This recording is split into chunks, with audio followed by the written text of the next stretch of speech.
Hi guys, so from today we will start surgery, and in that particular we will first start with general surgery. I made these notes, it is very crisp and it is very precise, and I have made this note by following the most important topic which they can ask, analyzing the PYQs and from my own preparation.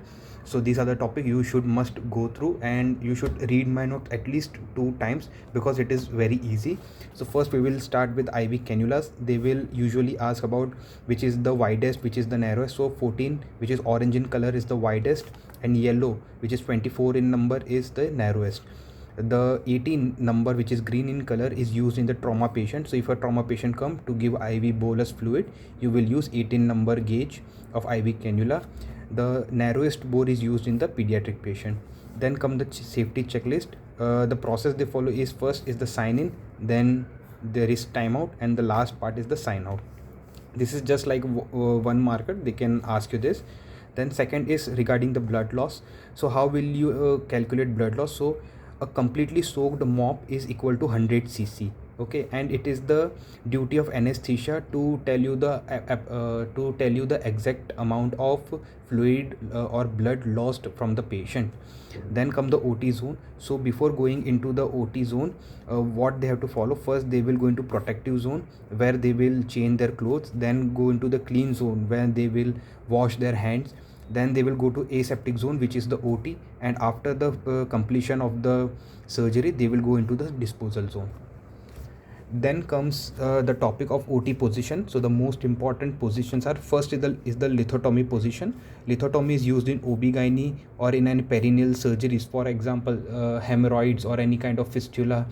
Then also in urological surgery, for example for the treatment of BPH, or also to remove nephritic stones, then they also use lithotomy position. What is the most common complication of lithotomy position is the injury to the common peroneal nerve, because common peroneal nerve is divided from the neck of fibula, and when the knee is bent, this is the most common nerve which can be injured. Then the second is the Rose position, used in for thyroid surgery. Then for laparoscopic, this is very important, they can ask you this: what is the position in laparoscopy? The position is reverse Trendelberg, and they will keep the right side up. Always remember, on the patient left side, the surgeon will stand, and on the patient's right side there will be all the monitors and all the TV, so that they can view to perform laparoscopy surgery. Then they ask a question regarding surgical blade. So in surgical blade they will ask you what number of blade is used for incision and drainage. So it will be number 11. What number of blade will be used to cut sutures? So it will be number 12. Then comes the drain. Drains are of several types. So most important is the Romovac drain, which is used for the radical mastectomy. When to remove the drain is one of the questions. So if there is less than 40 cc's of the fluid coming for 2 consecutive days, then it is time to remove the drain. The shorter version of Romovac drain is the Minivac drain. Then comes the Jackson Pratt. This is a bigger drain which is used for abdominal surgery. Do check the pictures of these drain, and also do check the picture of Jackson Pratt drain versus our normal urinary bag, because usually they both look very similar. And also remember that Romovac drain and Minivac drain is a negative pressure drain. So when you put the drain into the patient, then first you have to compress the drain, so it will create a negative pressure, and due to which there will be suction pressure. Then sutures. Suture is again a very important topic. The normal question they ask is, when you take a suture, how should be the skin? So the skin should be everted. All right. Then what are the best suture? So I expect one question will come from this. So monocryl is used in subcuticular fixation. It is during OB-GYN. So when we complete the OB-GYN surgery, the surgeon will take subcuticle suture, and it is absorbable suture. So after 60 days it usually get absorbed. Second is Prolene. Prolene is used to fix the mesh in hernia. Prolene is used to fix mesh in hernia, and it is non-absorbable, and it is very strong. Vicryl is used to correct ureter, common bile duct and bladder. Then what will you use to do tendon repair? So usually in orthopedic there is tendon damage or tendon laceration. Then what will you use? You will use nylon. Then comes the topic of post-op fever. This is very important, and usually questions are asked from this. So suppose surgery is done and the patient is under monitoring, then what will happen? So on day 1 the most common cause will be atelectasis. Then 2 to 3 days the cause will be pneumonia. 4 to 5 days it will be hospital acquired infection. The most common will be UTI, and usually it is catheter reason. Day 6 is wound dehiscence, which means the wound will open up and all the content will come out, and due to it there will be a lot of purulent fluid, which is also called as Salmon fluid sign. 7 to 10 days it will be abscess, and this is the most difficult to treat, and usually we do culture to find out what is the etiology of this abscess. Then comes the surgical site infection.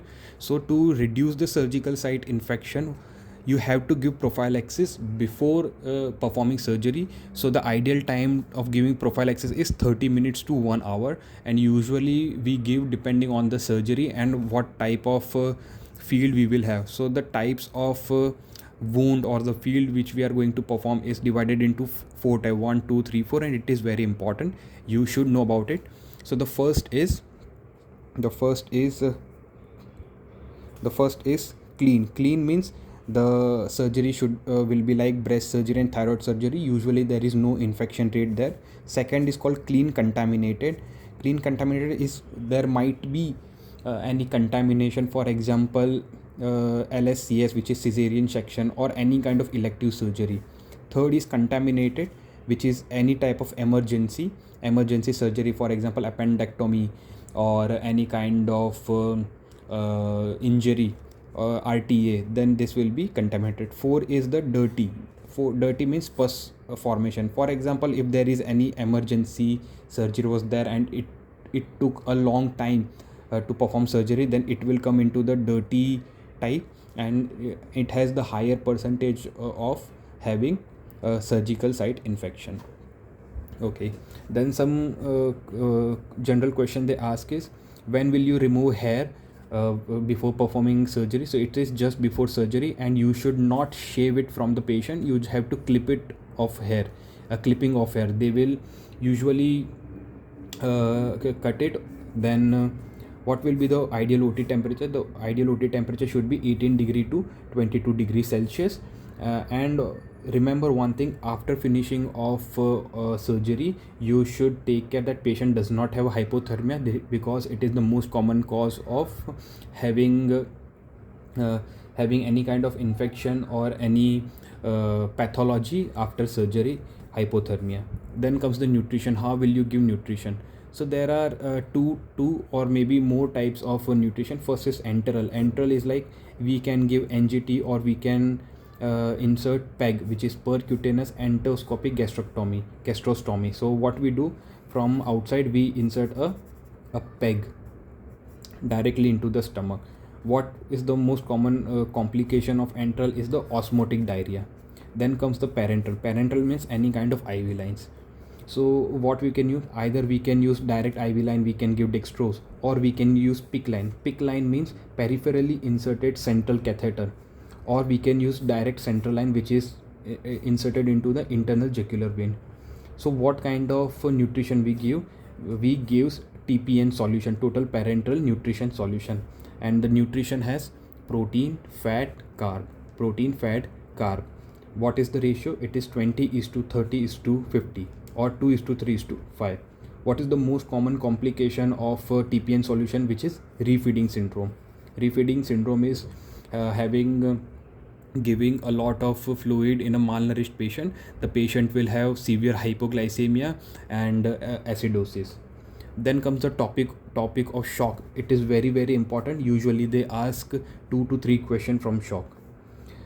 Then after finishing surgery, what should be the urine output? The urine output in adult should be 0.5 ml per kg per hour, and in child it should be more than 1 ml per kg per hour. Okay, suppose while performing surgery, the patient have a lot of bleeding, and we have to give blood transfusion. So uh, so so when will you give blood transfusion? So the correct time to give blood transfusion is, suppose a patient has hemoglobin of 6 to 8 with ongoing losses. Suppose a patient come with a gunshot wound and there is active bleeding and the patient hemoglobin is 6 to 8, then we have to give massive blood transfusion. If the patient has less than 7 hemoglobin, then we definitely have to give blood transfusion. One pack of PCB will increase 1% of hemoglobin. What is the definition of massive blood transfusion? It is either 4 units of blood given per hour or more than 10 units per 24 hour. It is called as massive blood transfusion. What is the anticoagulant used in PCB? It is citrate. Citrate is the anticoagulant. What is the most common complication? The citrate can cause hypocalcemia, hypomagnesia, or hypokalemia. Also, it can cause metabolic acidosis. Remember this. Then Q4 SOFA score. Suppose a patient having sepsis, then you have to monitor this so we can find out whether the patient has any chances of organ failure. So it is SAR. S is systolic BP less than 100, A is altered mental status, and R is respiration more than 22. So more than 2, more than or equal to 2 means the prognosis is very poor and there is the highest chances of organ failure, so we have to monitor the patient. Then come the swelling. This is one of the most important topic, I think, because when I was preparing for my January 2025 FMG exam, in the PYQ, in every year there was a question from swelling. They will give you general clinical feature and we have to diagnose what it is and what will be the management. So this is very important. Even from your main notes, do revise it, and if possible make a simple table or simple notes in a single page which you can revise. So the first is sebaceous cyst. What will be the clinical feature? The clinical feature will be there will be a punctum present on the swelling, and also the skin cannot be pinched. So if you try to pinch the skin, it cannot be pinched. So it is a sebaceous cyst, and the management is incision and drainage. Second is dermoid cyst.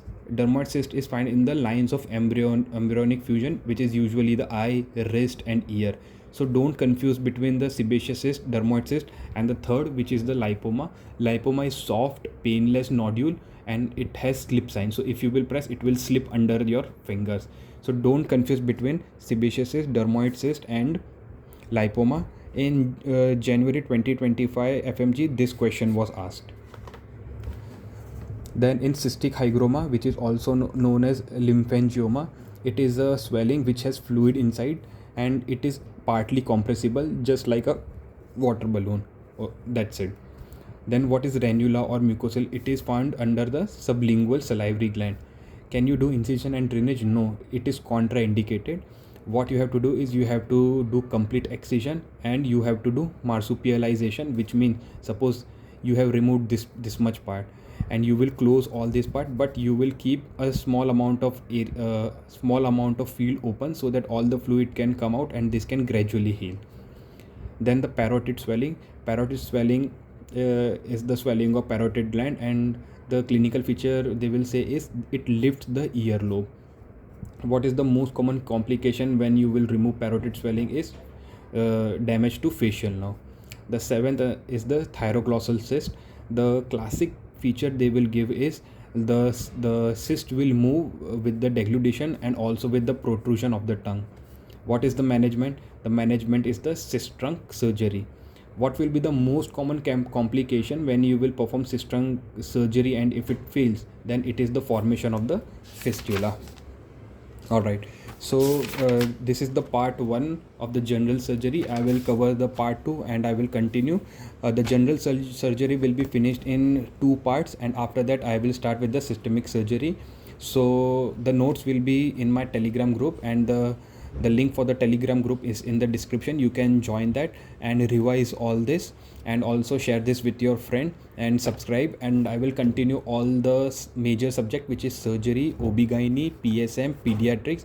From this only they ask generally roughly around 135 questions. So this subject you should have on your tips. So thank you and join the group. I will cover the part 2 in the next video. Thank you.